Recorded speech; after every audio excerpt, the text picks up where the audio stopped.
जिसमें हम ये देखेंगे कि हमारे पास सैम्पलिंग क्या होती है, सैम्पलिंग के तरीके क्या होते हैं, सैम्पलिंग क्यों की जाती है, कितने तरीकों से की जा सकती है, और पॉपुलेशन टू सैंपल हमारे पास डिफरेंस क्या होता है, और कि कब हमें किस तरह का सैंपल लेना होता है और किस तरह हमें उसको पॉपुलेशन के अगेंस्ट लेना होता है और किस तरह की पॉपुलेशन पे किस तरह का सैंपल एप्लीकेबल होता है, ये सब हम इस क्लास में देखेंगे।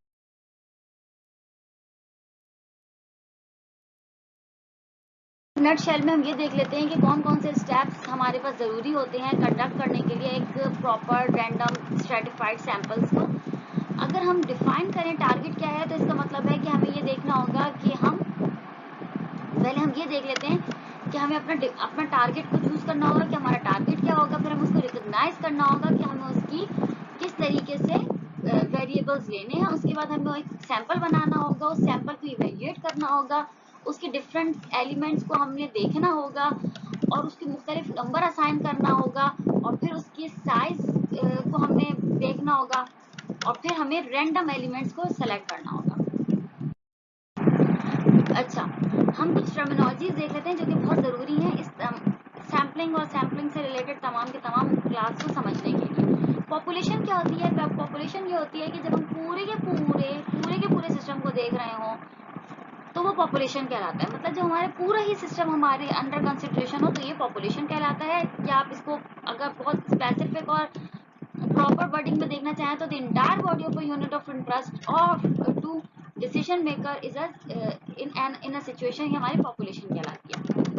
फिर हमारे पास एलिमेंट क्या होता है, सैम्पलिंग यूनिट क्या होता है, one unit for a population. जो हम पॉपुलेशन के अंदर मुख्तलिफ यूनिट बनाते हैं वो हमारे पास एलिमेंट्स कहलाते हैं। उसके अंदर हमने सैम्पलिंग क्या होती है, जो हमें सिलेक्शन करना होता है सबसेट ऑफ अ पॉपुलेशन का, मतलब जो हमें true representation of a sample true representation of a population select करना होता है, वो हमारा सैंपल कहलाता है। फिर हमें सैंपल फ्रेम बनाना होता है, हमें देखना होता है, लिस्टिंग करनी होती है पॉपुलेशन को कि हमें किस तरीके से सैंपल से चूज करना है। फिर हमें सेंसस करना होता है, पोलिंग करनी होती है इंटायर पॉपुलेशन की और फिर सर्वे करना होता है कि हमें किस तरीके से सैंपल लेना है। लेकिन ये सारे स्टेप हर तरह के सैंपल पे एप्लीकेबल नहीं होते हैं। अगर ये सर्वे है, सेंसस है और सैम्पलिंग, ये सब कुछ जो है ये हमारे पास मोस्टली जब हम थोड़ी ह्यूमन टाइप सैम्पलिंग कर रहे हो या कुछ पता करना चाह रहे हो सर्वेस के थ्रू, ये तब इस्तेमाल होता है। अदरवाइज अगर हम सिर्फ सॉइल सैंपल, वाटर सैंपल या गैशियस सैंपल्स ले रहे हैं तो फिर ये स्टेप्स एप्लीकेबल नहीं होते या ये टर्मिनोलॉजीज तब हमारे काम नहीं आती। इंट्रोडक्टरी नोट पे हम ये देख लेते हैं कि सैम्पलिंग होती क्या है। जब हम पॉपुलेशन का ट्रू रिप्रेजेंटेशन लेने की कोशिश कर रहे होते हैं तो असल में हम सैंपल कलेक्ट कर रहे होते हैं। जब हमें ये देखना होता है कि अगर लेट सपोज मैं देखना चाहूँ कि पूरी पॉपुलेशन में चलिए हम ऐसे देख लेते हैं, अगर मैं ये देखना चाहूँ कि कराची में जो पानी आ रहा है उसमें कितने % सीवेज वाटर मिला हुआ है, ठीक है। अब ये मेरा मेरा मतलब मैंने ये सोचा कि मुझे ये चेक करना है कि पूरे कराची में या चले गुलशन में जो पानी सप्लाई हो रहा है उसमें सीवेज वाटर कितना है। तो ये तो मैंने, अब इसका मतलब है पूरा गुलशन जो है वो मेरी पॉपुलेशन है, लेकिन अब मैं पूरे गुलशन का सारा पानी उठा के तो सैंपल एनालिसिस के लिए नहीं रख सकती ना। अब मुझे जब इसमें से जो मैं पोर्शंस उठाऊंगी वो असल में मेरे सैंपल होगा। लेकिन इस बात को फिर अगेन मैं दोबारा कहूंगी कि ध्यान में रखना होता है कि sample must be should be a true representation of a whole population.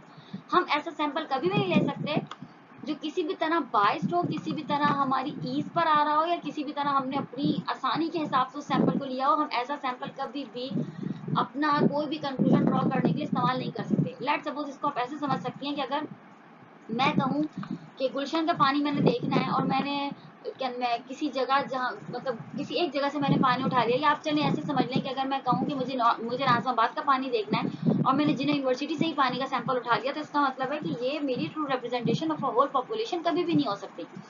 इसके लिए मुझे कम से कम प्रॉपरली सैम्पलिंग करनी होगी मुख्तलिफ साइड से, ताकि मैं ये बता सकूं कि आइदर इस पानी में सीवेज वाटर मिला हुआ है या नहीं है। अगर मैं किसी अपनी मर्जी के अपनी ईज के मुताबिक सैंपल जमा करूंगी तो मैं कभी भी इस पॉपुलेशन का रिजल्ट ड्रॉ नहीं कर सकती। क्यों? क्योंकि ये सैंपल जो है वो ट्रू रिप्रेजेंटेशन नहीं होगा।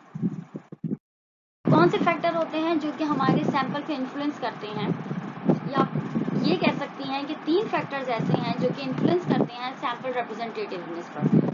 सैंपल का जो प्रोसीजर है, हम कौन से प्रोसीजर के थ्रू सैंपल कलेक्ट कर रहे हैं, हमने कितने साइज का सैंपल लिया है, और पार्टिसिपेशन या रिस्पॉन्स कैसा था। अब ये रिस्पॉन्स वाला जो फैक्टर है अगेन वो हर तरीके के सैंपल में नहीं लगता। अगर मैं वाटर सैंपल ले रही हूँ तो उसमें रिस्पॉन्स वाला फैक्टर दूसरी तरीके से एप्लीकेबल होगा।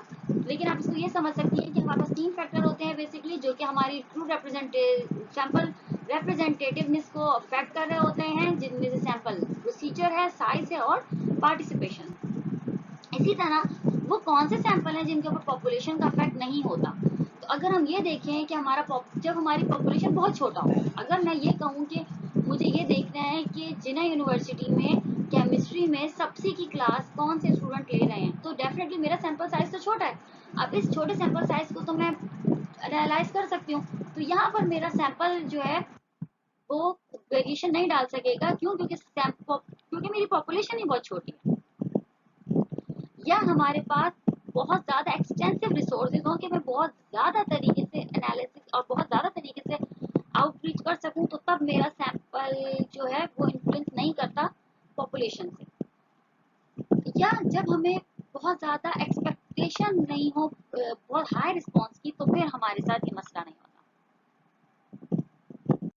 पॉपुलेशन क्या होती है? पॉपुलेशन फिर मैं बता रही हूँ कि मुकम्मल तौर पर पूरा एरिया जो मेरा पॉपुलेशन है। अगर लेट सपोज मैं ये कहूँ कि एशिया में पाकिस्तान का क्या मकाम है, तो इसका मतलब है कि यहाँ पर मेरा पॉपुलेशन जो है पूरा का पूरा मुल्क है।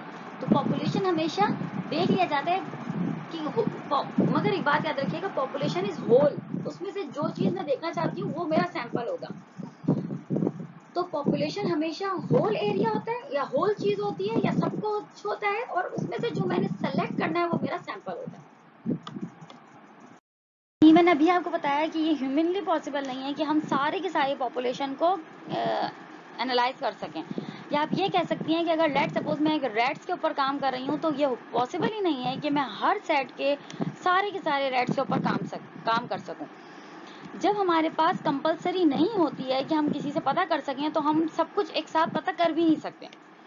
जैसे कि अगर आप इसकी एग्जांपल ऐसे समझ सकती हैं कि अगर लेट सपोज हम वोटिंग ना करें, तो हमें कैसे पता चलेगा कि अपकमिंग इलेक्शन में कौन सा जो बंदा है वो जीतेगा? वोटिंग के बगैर तो पता ही नहीं चल सकता। और हमें ये भी पता नहीं होगा कि कौन लोग हैं जो विलिंग है वोट डालने के लिए, हमें तो ये भी नहीं पता। इन सब मसाइल को फुल मतलब ओवरकम करने के लिए हमें सैंपल फ्रेम बनाने पड़ते हैं। सैंपल फ्रेम जो है वो प्रॉपरली आइडेंटिफाई करने पड़ते हैं, और हर जो सैंपल फ्रेम है वो एग्जैक्ट सैंपल को एनालाइज कर रहा होता है। सैम्पलिंग फ्रेम जो है वो हमेशा रिप्रेजेंटेटिव होता है पॉपुलेशन का। तो ये फिगर जो है वो आप लोगों को बहुत सारी चीजें आसानी से समझा रही होगी। जैसे कि अगर हम कहें कि हम क्या जर्नलाइज करना चाहते हैं, तो हमारी थ्योरेटिकल पॉपुलेशन होगी, जो कि हमने सोची है कि हमने इस पॉपुलेशन पे काम करना है। तो ये थ्योरेटिकल है ना। प्रैक्टिकल वो होता है जिसपे हम कर जाते हैं, और थ्योरेटिकल वो होता है जो हम सोचते हैं, जिसको हमने प्लॉट बनाया होता है। तो किसको हम जर्नलाइज करना चाहते हैं, किसको हम देखना चाहते हैं, हमारी थ्योरेटिकल पॉपुलेशन है। किस पॉपुलेशन तक हम एक्सेस हासिल कर सकते हैं, ये हमारी स्टडी पॉपुलेशन होगी। थ्योरेटिकल पॉपुलेशन अगर लेट सपोज मैं पूरे पाकिस्तान की बात करूँ, मेरी थ्योरेटिकल पॉपुलेशन है, उसमें जितने लोगों से भी मैं डेटा कलेक्ट कर सकूंगी, ये मेरी स्टडी पॉपुलेशन होगी। अच्छा, हम इस तक एक्सेस कैसे लेंगे? हमारा सैंपल फ्रेम होगा, और किसके जरिए हम स्टडी करेंगे? हमारा सैंपल होगा, और उस सैंपल फ्रेम में से जिसको हम सेलेक्ट करेंगे वो हमारा सैंपल कहलाएगा। इस फिगर से शायद आप लोगों को बात ज्यादा साइंस से समझ आ जाए कि हमारी पूरी पॉपुलेशन है, उसके अंदर हमारा सैंपल है।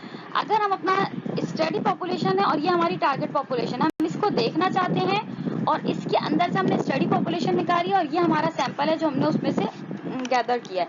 पिछली जो फ्लो चार्ट है, ये उसको अगर आप देख के इसको समझेंगे तो ज्यादा आसानी से समझ आएगी।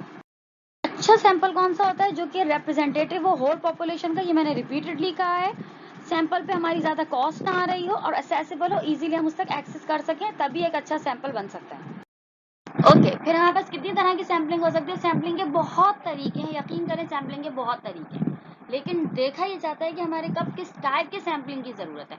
तो प्रोबेबिलिटी सैम्पलिंग भी होती है, हमारे पास नॉन प्रोबेबिलिटी सैम्पलिंग भी होती है। जब प्रोबेबिलिटी सैम्पलिंग में हमारे पास सिंपल रैंडम सैंपल्स भी होते हैं, सिस्टमैटिक रैंडम सैम्पलिंग भी होती है, स्ट्रेटिफाइड रैंडम सैम्पलिंग भी होती है, और हमारे पास मल्टी स्टेज रैंडम सैम्पलिंग भी, मल्टी स्टेज सैम्पलिंग भी होती है, मल्टी फेज सैम्पलिंग भी होती है, क्लस्टर सैम्पलिंग भी होती है।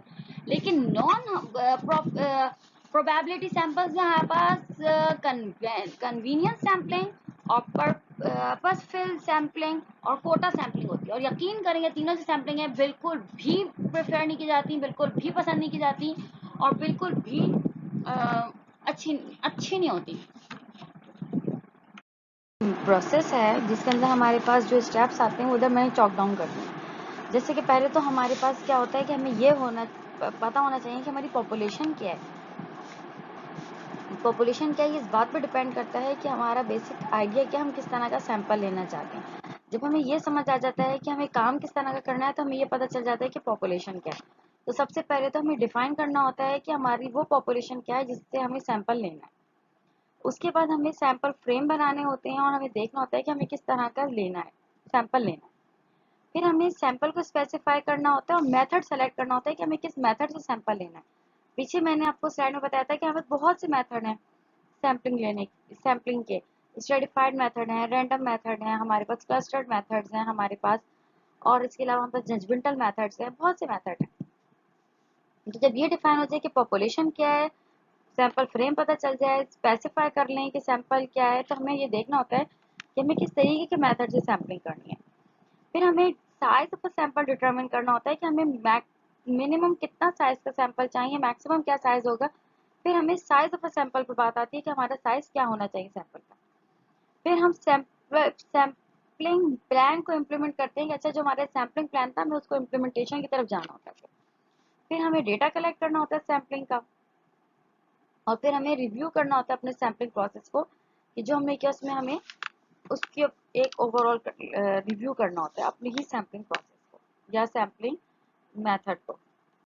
मेरा फोकस इस लेवल पे रैंडम सैम्पलिंग के ऊपर होगा और हमें ये पता होना चाहिए कि रैंडम सैम्पलिंग होती क्या है। नाम से पता चल रहा है रैंडम सैम्पलिंग वो होती है जो रैंडमली की जाए, उसके ऊपर हमारा कोई जजमेंटल ना हो, हम उसके लिए बायस ना हो, हम उसके लिए प्रिजुडिस ना हो, हमें ये मतलब हमें कन्वीनियंस ना देख रहे हो, हम ये ना देख रहे हो कि मतलब जब सैंपल बिल्कुल रैंडम लिया जा रहा हो तो वो रैंडम सैम्पलिंग कहलाती है।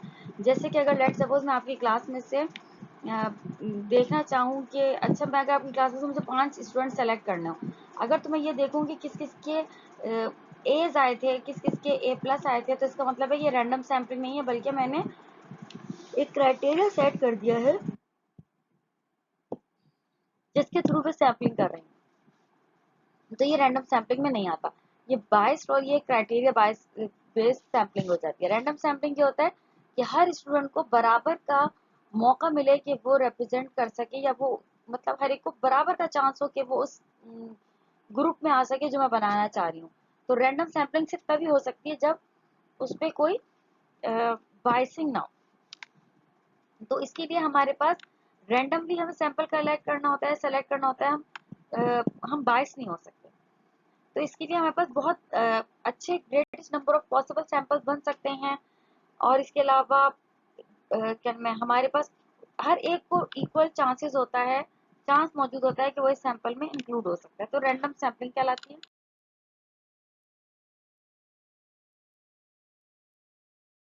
जो भी हमने समझा कि क्या होता है सैम्पलिंग प्रोसेस के हिसाब से, तो हम इसके डिज़ाइन देख लेते हैं कि हम पहले इसको मैंने एक फ्लो चार्ट में बना दिया ताकि आपको आसानी से समझ आ सके कि पॉपुलेशन, फिर सैम्पलिंग फ्रेम, फिर डिटरमिन सैम्पलिंग प्रोसेस, फिर हम प्रोबेबिलिटी सैम्पलिंग करना चाहते हैं, नॉन प्रोबेबिलिटी सैम्पलिंग मतलब हम इसको रैंडम और स्ट्रेटिफाइड सैम्पलिंग करना चाहते हैं, क्लस्टर सैम्पलिंग करना चाहते हैं, या हम जजमेंटल सैम्पलिंग और कोटा सैम्पलिंग करना चाहते हैं।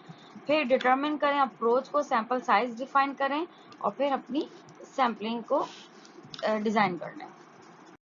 छोटे से फिगर के जरिए बताने की कोशिश की है कि हमारी सैम्पलिंग कैसे बुरी और बहुत बुरी हो सकती है।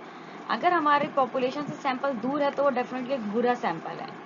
अगर पॉपुलेशन सैंपल बहुत ज़्यादा दूर है तो बहुत बुरा सैंपल है।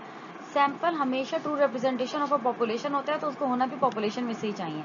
अगर मैंने सैम्पलिंग लेट सपोज मैंने सोचा कि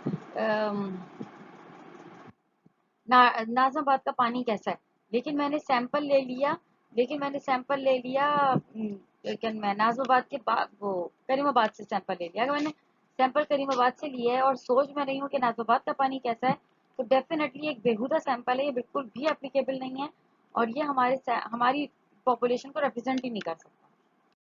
3 तरह के मटेरियल्स होते हैं जिनको हमें सैंपल करना होता है, या तो सॉलिड होता है या लिक्विड या गैस। तो सॉलिड की सैंपलिंग बिल्कुल डिफरेंट होती है लिक्विड से, और लिक्विड की डिफरेंट होती है गैस से, और गैस की सबसे अलग होती है। सबसे मुश्किल सैंपलिंग इनमें सॉलिड की ही सैंपलिंग होती है। सॉलिड सैम्पलिंग थोड़ी ट्रिकी और थोड़ी डिफिकल्ट होती है, क्योंकि हमें बहुत प्रॉपर सैम्पलिंग करनी होती है। सॉलिड में डेप्थ से फ़र्क पड़ जाता है, लेंथ से फ़र्क, मतलब एरिया अगर वाइड है तो उससे फ़र्क पड़ जाता है, तो हमें सॉलिड की सैम्पलिंग थोड़ी केयरफुली करनी होती है।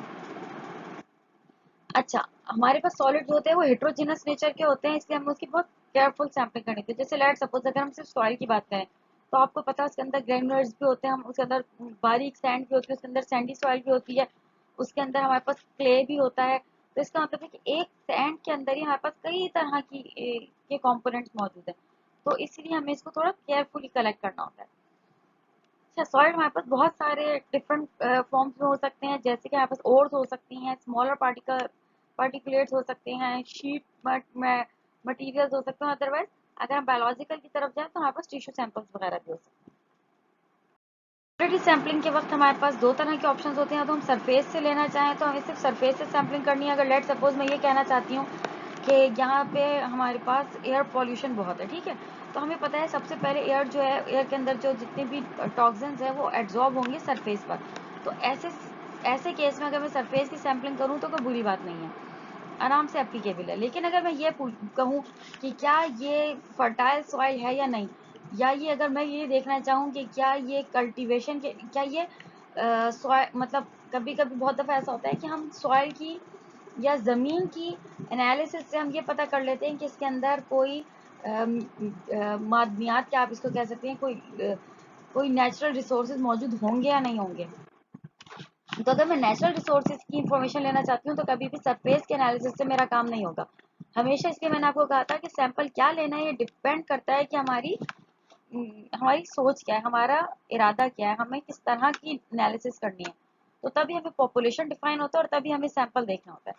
तो अगर हम सरफेस की सैंपलिंग कर रहे हैं तो 30 सेंटीमीटर तक भी अगर हम सैंपल ले रहे हैं तो इनफ है। लेकिन अगर हम डेप्थ के एनालिसिस के जा रहे हैं तो फिर हमें उसकी डिगिंग करनी होती है, ड्रिलिंग करनी होती है, होल्स के जरिए सैंपल लेने होते हैं और हमें सॉइल को रिमूव करके उस ड्रिल में से फिर एनालिसिस करनी होती है।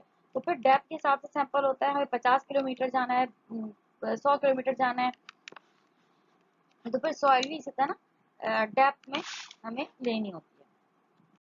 के केस में हमारे पास पाउडर है, जैसे कि अगर आप लोग सोचें पाउडर क्यों हमें एनालिसिस करना है, तो बहुत सारे जो हमारी कैप्सूल्स होते हैं उनके अंदर जो हमारी वो होती है मेडिसिन होती है वो भरी हुई होती है, तो वो भी पाउडर फॉर्म में हो सकती है। और बहुत सारे इस तरह के दूसरी केमिकल्स होते हैं जो कि पाउडर फॉर्म में होते हैं। तो अगर हम उन्हें केमिकल एनालिसिस करनी है तो उसके लिए बेस्ट होता है कि हम अपना सैंपल थीफ इस्तेमाल करें। सैंपल थीफ एक इंस्ट्रूमेंट से कह सकते हैं, का नाम है, ये जो इस फिगर में मैंने दिखाया हुआ है, इसको हम डेप्थ में ले जाते हैं, उसके बाद हमारी ये पिन बाहर आ जाती है, पिन सैंपल ले लेती है, वो हम उसको वापस खींच लेते हैं, जब हम उसको वापस निकालते हैं तो हमारा सैंपल आ जाता है। इसकी मिसाल आप ऐसे समझ सकती हैं कि जैसे हमारे पास लेट सपोज सिरिंज हो, सिरिंज की पिन अंदर होनी चाहिए, जब हम उसको पुश करें वो बाहर आ जाए, उसमें सैंपल उठाए, हम उसको वापस अंदर कर लें और जब हम उसको सक आउट करें तो हमारे पास सैंपल बाहर आ जाए। एग्जैक्टली सैंपल थी इसी तरह हमारा सैंपल। मैंने आपको पहले ही बताया कि हम हर मतलब बहुत बड़ा सैंपल साइज भी इस्तेमाल नहीं कर सकते, तो सैंपल को हमेशा हमें साइज डिफाइन करना होता है। तो अगर हमें सैंपल साइज डिफाइन करना है तो अब ये तो नहीं हो सकता कि मैंने सैंपल कलेक्ट कर लिया और अपनी मर्जी से दो मुट्ठी या दो क्या मैं स्कूप मैंने निकाल लिया और मैंने कहा मेरा सैंपल हो गया। ऐसे में हम क्या करते हैं कि सैंपल का पहले एक पैरामिड सा बनाते हैं, सैंपल का, उसको हम ऊपर से फ्लैट कर देते हैं, ठीक है। फ्लैट करने के बाद उसको एग्जैक्टली 4 पीसेस में डिवाइड करते हैं, उसका एक पीस ले लेते हैं और बाकी 3 डिस्कार्ड कर देते हैं, और उस पीस को दोबारा पिरामिड बना के दोबारा फ्लैट करके 4 पीस पर कन्वर्ट करते हैं। हम ये प्रोसेस जब तक जारी रखते हैं जब तक हमें हमारा डिजायर्ड सैंपल साइज ऑब्टेन नहीं हो जाता। अदरवाइज हमारे पास रिफिलिंग का ऑप्शन भी होता है, एक बॉक्स सा होता है, इसको इंस्ट्रूमेंट सा कह लें, इसके अंदर हम अपना सैंपल डाल देते हैं और उसके बाद इसके अंदर छोटे छोटे पोर्शंस बने होते हैं, उसमें से हम पोर्शन में से निकाल लेते हैं। तो रिफिलिंग के ऑप्शन के थ्रू भी हम अपना सैंपल साइज अपनी डिजायर्ड अमाउंट का ले सकते हैं। सैंपल होते हैं इस तरह लिक्विड के भी बहुत सारे सैंपल्स हो सकते हैं, या तो हमें बेवरेजेस होती हैं, ड्रिंकिंग वाटर होता है, बायोलॉजिकल फ्लूइड्स होते हैं, कमर्शियली अवेलेबल सॉल्वेंट्स होते हैं, या हमारे पास सिरप्स होते हैं। इन सब की हमें लिक्विड सैंपलिंग करनी होती है या कर सकते हैं। लिक्विड सैंपलिंग सॉलिड के मुकाबले में बिट इजी है। लिक्विड सैंपलिंग में भी हमें होमोजेनस सैंपलिंग ही करनी होती है, हेट्रोजेनस सैंपलिंग तो हम कहीं भी नहीं करते। और इसके अलावा खैर उसके डिफरेंट कंडीशन है जब करते हैं। और इसके अलावा हमें सफिशिएंट वॉल्यूम लेना होता है। ऐसा ना हो कि आप लोगों ने लिक्विड का वॉल्यूम ले लिया और बाद में वो इतना कम पड़ा कि एनालिसिस ही पूरी नहीं हुई। अब जब दोबारा सैम्पलिंग करेंगे तो मसला हो जाएगा। इसलिए हमेशा पहली दफ़ा में इतना सफिशिएंट सैंपल ले लें कि आपकी तमाम एनालिसिस में वो चल जाए। हमने सॉलिड के लिए थीफ यूज़ किया था, पाउडर के लिए सैम्पलर थीफ। इसी तरह हमारे पास जब हम लिक्विड की बात करते हैं तो ग्रैफ सैम्पलर मोस्टली इस्तेमाल किया जाता है। आप लोगों को पता है हमारे पास लिक्विड कई तरह के होते हैं। या तो हम अगर पॉन्ड पे काम कर रहे हैं तो हमें लेंथ वाइज सैंपल लेना होगा, अगर हम सी वाटर पे काम कर रहे हैं तो हमें डेप्थ वाइज सैंपल लेना होगा। तो अगर हमें डेप्थ वाइज सैंपल लेना है तो डेफिनेटली अगर हमें 50 किलोमीटर के बाद या 5, 10, 15, 20 किलोमीटर के बाद सैंपल लेना है तो डेफिनेटली एक इंसान इतने किलोमीटर तक नहीं जा सकता। तो ऐसे में हम ग्रैब सैंपलर्स का काम करते हैं। एक बॉटल सी होती है, इसको जब हम अंदर फेंकते हैं तो ये स्प्रिंग के जरिए बंद होता है इसका लिड। जब ये हमारी डिजायर्ड हाइट पर पहुंचती है तो हम उसको जब खींचते हैं, उसका रिंग खींचते हैं तो वो बॉटल का कैप खुल जाता है, वहां से पानी भर जाता है और वापस से वो जो स्प्रिंग के जरिए वो कैप बंद हो जाता है और हम बॉटल खींच लेते हैं। वो एयर टाइट होती है, बंद हो जाती है प्रॉपरली। इसको हम कहते हैं ग्रैब सैंपलर। ये हमारी रिक्वायर्ड हाइट से पानी का सैंपल ले लेती है। और बस पास आता है गैस सैंपलर। गैस सैंपलिंग जो होती है ये हमारे एयर के जरिए हम इसकी सैंपलिंग करते हैं, एस्टिमेट करते हैं, एयर की क्वालिटी को पता कर सकते हैं। या हम ये देख सकते हैं कि हम इसके ज़रिए ब्रेथ सैम्पलिंग भी कर सकते हैं। तो हमें गैस सैम्पलिंग कैसे करनी होती है? गैस सैम्पलिंग थोड़े के मुख्तलिफ तरीके हैं। अगर हम इंसान का एयर ब्रेथ ले रहे हैं तो हम उसको एक बैग दे देंगे, वो उसके अंदर अच्छे से सांस लेगा, हम उस बैग को सील कर देंगे तो हमें उसकी ब्रेथ सैम्पलिंग मिल जाएगी। लेकिन अगर मुझे हवा की सैम्पलिंग करनी है और वाटर एयर पॉल्यूशन देखनी है तो डेफिनेटली मैं एक बैग हवा में पकड़ के उसको सील नहीं कर सकती। फिर मुझे क्या करना होगा कि मुझे अगेन हाइट देखनी होगी कि मुझे कितनी हाइट पर सैंपल चाहिए। ऐसे में एयरक्राफ्ट्स होते हैं, वो पीछे से खुलते हैं, उसके अंदर हमारा ऑटो बॉटल लगी हुई होती है सैंपल की, एयर उसमें फिल हो जाती है, बॉटल बंद हो जाती है और उस तरह हम अपने गैस सैंपल कलेक्ट कर लेते हैं।